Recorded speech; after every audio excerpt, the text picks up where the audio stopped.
வணக்கம். அன்பே மொழி. மாயோனி ஞானஒளி பீடம் நடத்தும்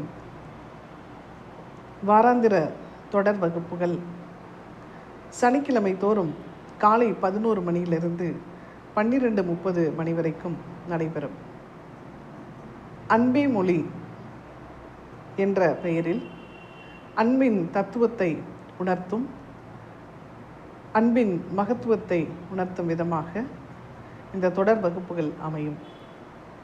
நம்மை சுற்றி உள்ளவர்களுடன் எப்படி அன்பாய் இணக்கமாய் இருப்பது, நமக்கு இந்த உலகம் அன்பை எப்படி கொடுத்துள்ளது, அதை எப்படி புரிந்து கொண்டோம் என்பது பற்றி தொடர் வகுப்புகள் நடைபெறும்.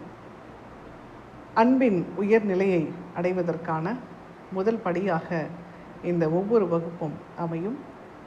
ஆகவே வாய்ப்பிருக்கின்றவர்கள் இந்த இணையவழி வகுப்புகளில் கலந்து கொண்டு ஒவ்வொரு படியாக அன்பின் மகத்துவத்தை உணரத் தொடங்கலாம். இந்த வாய்ப்பை அனைவரும் சரியாக பயன்படுத்தி கொள்ளுமாறு அன்புடன் கேட்டுக்கொள்கின்றேன். நன்றி.